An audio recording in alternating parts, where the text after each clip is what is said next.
안녕하세요. 오목TV 오승주입니다. 예. 이번 주는 저에게 되게 특별한 그런 시간인 것 같아요. 사실 지금 특별한 시간이라고 하기보다는 사실 이제 목사로서 또 교회를 평생 섬겼던 사람으로서 되게 이제 해석하기가 되게 어려운 그런 한 해인데, 이 지금 코로나의 모든 원인이 뭐 신천지였다가 뭐 누구였다가 이러다가 이제 이 확산의 주범이 교회가 된 그런 시점이잖아요, 지금이. 그것에 대해서 오늘 여러분하고 이야기를 나눠보려고 해요. 사실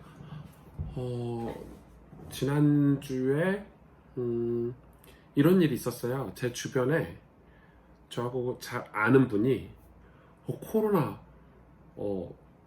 확정을 받았다는 거예요. 근데 그분하고 제가 같이 있었거든요, 며칠을. 같이 있었는데, 이분이 뭐 코로나가 증상이 있어서 확정을 받은 게 아니라 뭐 다른 게 아파가지고 병원에 가서 병원에서 치료를 받다가 뭐 간단한 수술을 해야 되는데, 코로나 검사를 먼저 해보자 해서 검사를 했는데 양성이 딱 뜬 거지. 우와. 난리가 났겠죠. 저도 난리가 났고. 그런데 너무 웃긴 건 오진이었어요. 여러분, 오진이었어요, 진짜로. 그리고 병원에서 그 검사를 해가지고 자체적으로 검사했던 건 양성이었는데, 검사를 해가지고 질병관리본부에 제출해서 봤더니 음성이 뜬 거지. 그럴 수도 있구나. 그래, 병원에서 3차 한 번 더 또 해가지고 또 음성이 떠서 결국 그 수술을 하게 됐고, 그분 멀쩡하시고. 그러다 보니까 그 짧은 순간에 엄청난 공포심이 저에게 있더라고요. 우와, 진짜 무섭더라고요. 제가 걸린 것도 아니고 그냥 제 지인이 저하고 같이 옆에 있었던, 뭐 밥도 같이 먹었던 분이 코로나 확진 판정을 받았다 하니까, 양성이라 하니까 제 삶이 다 무너진 것 같고, 제 교회도 막 머릿속에 떠오르고, 저희 아이들, 이제 어린 5살, 이제 1살인 아이들, 그리고 저와 관계된 모든 사람들이 다 떠오르고, 올스타 되는 거잖아요. 미안하고 막막하고, 그냥 그 짧은 순간에 엄청난 공포심이 들었어요. 그리고 이제 이 코로나 그 질병 자체가 공포스러운 건 아닌데, 이 코로나로 인해서 그 사회적으로 받을 그 프레셔를 생각하니까, 무슨 그 공포심이, 그럼 나는 어떻게 해야 되지? 그래서 제가 그분이 그 양성이라고 처음 됐을 때 저한테 전화가 오셔서 스탑했거든요. 밤새. 와, 진짜 눈물로 막 기도하고. 이미 뭐 그게 오진이 될 확률도 없잖아요. 근데 그게 오진이 됐다 하니까 너무 웃긴 거 있죠. 제가 왜 이게 사실이니까. 근데 지금 우리나라에 이런 코로나가 엄청 확산이 되고 있어요. 아마 한 8월 말, 7월 말 정도 휴가철에 이 코로나가 확산되던 게, 지난주에 이제 한 잠복기를 거쳐서 빵 터진 게, 이제 8월 한 13일, 10일부터 막 100명 단위 늘다가, 그게 이제 8월 15일 날 보수단체들이 집회하는데, 사실 거기서 확산되고 는 건 아닌데, 그게 빌미가 돼서, 그게 이제 교회 어떤 분에 의해서 교회 분들로 인해서 확산이 됐다고 생각하는 어떤 이미지가 딱 잡혔잖아요. 결국은 뭐 어찌됐든 이번 주에 이제 정부에서 2단계 거리두기를 하면서 교회도 다시 온라인, 저희 교회는 바로 성도들의 안전을 위해서 온라인 예배로 바로 전환을 했는데, 결정을 하고 2주간 또 온라인 예배를 드리는데, 이제 뭐 그게 문제는 아니고 엄청난 확산이 지금 되고 있어요. 뭐 보니까 스타벅스에서 확산도 되고, 이제 문제는 광주에 있는 그 노래방 도우미가 이제 코로나에 걸려가지고, 도우미들은 막 돌아다니잖아요, 노래방마다. 그러니까 이제 이 남자들이 노래방 간 걸 들키면 안 되니까 숨어 있고, 이런 게 이제 문제인데, 아무튼 그 와중에 이제 교회가 굉장히 이슈죠. 교회가 많아서 그런 것도 있고, 또 여름에 교회들이 수련회 같은 걸 하다 보니까, 또 그런 수련회 코로나 걸린 사람이 가가지고 수련회 참석하면서 또 몇몇 교회들은 이렇게 확산이 되고, 수련회 같은 데 가면 마스크 쓰고 계속 있을 수 없잖아요. 수련회 가면 밥도 먹어야 되고 물도 마셔야 되고 이러다 보니까 또 같이 생활해야 되니까. 근데 이런 게 있는 것 같아요. 사람들은 저 사람은 코로나 걸릴 리가 없어 이런 생각이죠. 그러나 여러분, 코로나는 누가 걸린지 몰라요. 나하고 제일 친한 사람, 제가 오진 판정난 그분이 코로나 걸렸을 거라고 생각이라도 했겠어요? 물론 결과적으로 안 걸렸지만.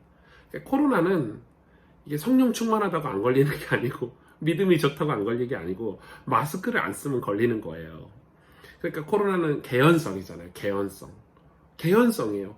누가 걸려서 누가 어떻게 나하고 접촉이 될지 모르기 때문에, 이거는 사실은 진짜 어떻게 보면 세상 말로 운이 없어서 걸리는 걸 수도 있고, 또 내가 뭐 이런 걸 이렇게 만졌는데 누가 여기 코로나 걸린 사람이 이걸 만져가지고 내가 이걸 만져서 걸릴 수도 있는 거고, 모르는 거거든요. 그래서 이제 손도 잘 씻고 마스크도 항상 쓰고 그렇게 해야 되는 건데, 일단은 이 코로나 책임이 이제 교회로 이렇게 가다 보니까 목사로서 첫 번째는 되게 부끄럽다는 생각이 조금 들기는 해요. 많이 부끄럽다.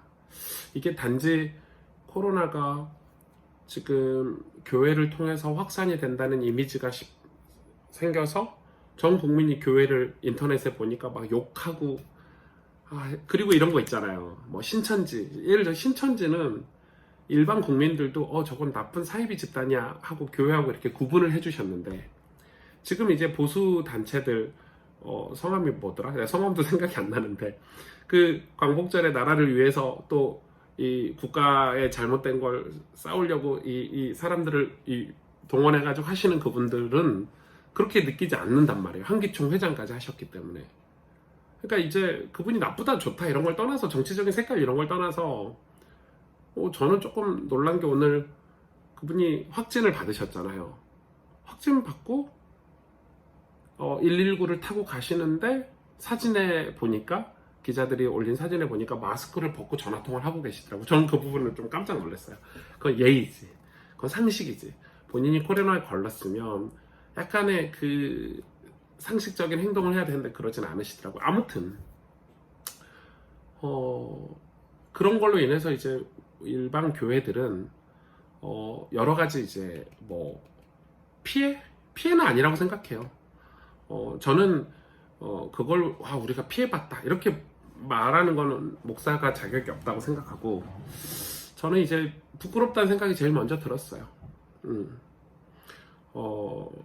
이건 전염병 때는 국민들의 안전이나 성도들의 안전도 생각해야 되고, 전염병에 걸렸을 때는 이 전염병이 돌 때는 이게 누구의 책임이라기보다는, 이거 솔직히 누구의 책임인데요? 이 코로나 전염병이 누구의 잘못 때문에 지금 벌어지고 있는 일인데, 우리는 막 누구 탓을 기본적으로 많이 하잖아요. 지금 이게 누구 탓할 일은 아닌 것 같고, 우린 뭐 누가 코로나 걸렸으면 저 사람 코로나 걸렸어 하고 막 정죄하고 이러는데, 내가 걸리면 그건 아니잖아요. 그러니까 지금 누구 탓을 할 게 아니야. 그래서 이거는 부끄러운 마음이 들면서도, 또 하나는 이건 마치 하나님이, 전 신앙인이니까 하나님이 우리의 모든 걸 다 드러내시는구나 이런 생각이 되게 많이 들었어요. 저는 사실은 뭐 신천지 때 막 우리가 그랬잖아요. 저거 이단들 사이비들 다 드러내시는구나. 그럼 지금은요? 지금은 그쵸. 여러분, 이게 쉬운 문제는 아닌 것 같아요. 근데 이제 신천지 때문에 서로 손가락질하고 분열되고 싸우고 뭐 이런 분위기가 있는데, 저는 이 교회에 대한 어떤 모습들, 이제 대부분의 교회들이 그렇진 않아요. 대부분의 교회들은 사회 질서를 잘 지키고 국가가 제시한 어떤 방역 지침이라든지 잘 지켜요. 저희 교회도 마스크를 쓰고 예배가 끝나면 모든 성도들을 돌려보내고, 온라인 예배를 드리라고 하면 온라인 예배를 드리고 있고, 최선을 다하고 있어요. 최선을 다하고 있고, 최선을 다해서 방역 수칙을 지키고, 그러면 또 그런 교회들은 코로나 확진자가 그런 교회에 왔을 때 방역 수칙을 잘 지키는 교회들은 확산이 되진 않았지. 그런데 코로나 걸린 사람이 어디선가 걸려갖고 개연성을 가지고 걸려서 교회에 왔는데 마스크를 안 쓰고 방역 수칙을 안 지키니까 이 교회 안에서 확 퍼진 거거든. 같이 밥을 먹는다든지 마스크를 벗고 대화를 한다든지 그래서 퍼지는 건데 그런 부분이 분명히 존재하죠. 근데 하필이면 이게 교회 이름이 기사에 계속 올라가니까 어디 교회 어디 교회 어디 교회 어디 교회 속상해요. 되게 속상하고 마음 아프고 그만큼 교회들마다 편차가 있다는 거고 그거를 귀담아 듣지 않는 교회들이 많다는 거고 그걸 지키지 않는 교회들이 많다는 거죠. 많은 거예요. 그걸 좀 지켜줘야 되는데 왜 하지 말란 걸 할까? 이런 게 있는 것 같아요. 우리는 괜찮아. 우리 교회는 성령 충만하니까. 마치 그 광복절 그 앞에서 하시는 그 코로나 걸리신 목사님처럼 나는 선지자야. 나는 뭐 성령 충만해. 나는 지도자야. 이런 개념 갖고 계신 것 같더라고요. 들어보니까. 그분이 하는 일을 폄하하고 싶진 않아요. 그분이 정치적으로 하시는 일은 목사가 뭐 그렇게 정치인처럼 막 하시는 것도 그렇게 달갑진 않지만 그래도 그분이 하시는 일에 대한 평가는 후대가 하겠지. 정치적인 거는 모르는 거니까. 그러나 그분의 어떤 태도는 저는 좀 아쉬운 것 같아요. 마치 그래서 뭐 바이러스를 가지고 공격을 했니 자기를 뭐 이런 말도 하시더라고요. 아무튼 저는 약간 지금 우리나라뿐만 아니라 전 세계가 코로나로 어려움을 당하고 있는데 목사로서 우리 크리스찬이라면 이럴 때 우리가 뭘 어떻게 해야 될까 이게 되게 고민이 돼요. 고민 많이 되고 우리가 지킬 건 최선을 다해서 지키고 그러면서 하나님이 보실 때는 분명히 이건 전염병이고 하나님 주신 진노라고 저는 생각하는데 그렇잖아요. 하박국 말씀에 보면 하나님 바벨론을 일으켜서 이방인을 일으켜서 남유다를 공격하시고 포로를 만드실 때는 남유다가 이 신실한 신앙 공동체가 하나님 앞에서는 신앙생활 하는 것 같은데 뒤에서는 우상을 섬기고 오히려 바벨론의 그 점쟁이들을 따라가고 점을 치고 아수르의 그 문명을 받아들이고 그게 혼합돼서 짬뽕 돼가지고 하나님 앞에 신앙생활 하는데 하나님은 그걸 보고 그냥 두시지 않으셨죠. 하나님이 이 이스라엘 남유다를 치시는데 바벨론을 들어 사용하신 것처럼 저는 하나님이 이번 코로나를 통해서 우리가 정말 하나님을 신실하게 사랑하고 깨끗하게 예배하고 그동안에 우리의 신앙이 정말 목사인 저부터도 그런 세속적이고 세상적인 게 혼합돼가지고 목회를 할 때도 성장해야 돼. 교회가 커져야 돼. 나는 훌륭한 목사가 돼야 돼. 나는 대단한 실력 있는 다들 뭔가 성장 중심으로 성숙하려고 하지 않고 거룩하려고 하지 않고 구별되려고 하지 않고 하나님을 경배하고 찬양하려고 하지 않고 하나님의 뜻을 이루고 우리가 이 땅에서 낮아지고 겸손해지고 복음 없는 저들을 위해서 섬기고 복음을 전하려고 헌신하고 희생했던 우리 선조들 믿음의 선배들처럼 하지 않고 요즘 크리스찬들 더 이기적이고 더 불법적이고 교회들도 맨날 교회 건물 짓는다고 더 성장해야 되고 더 성장해야 된다고 우리의 이웃들 가난하고 병든 자들을 돌보지 않은 지 오래고 저는 이게 코로나다 아니다 이런 걸 떠나서 솔직히 코로나라고 해가지고 교회 다니는 크리스찬들이 더 교회를 욕하거든요. 자기 얼굴에 침 뱉는 거지. 근데 우리가 진짜 솔직히 말해서 저는 누구를 탓할 생각은 없어요. 이게 누구 잘못이야가 아니라 사실은 저 같은 목사가 그동안 너무 타락해서 산 거죠. 진짜 우리가 성경대로 또 하나님의 뜻대로 원래 교회의 모습, 성경이 말하고 있는 교회의 모습, 우리가 성경이 말하고 있는 진짜 예배,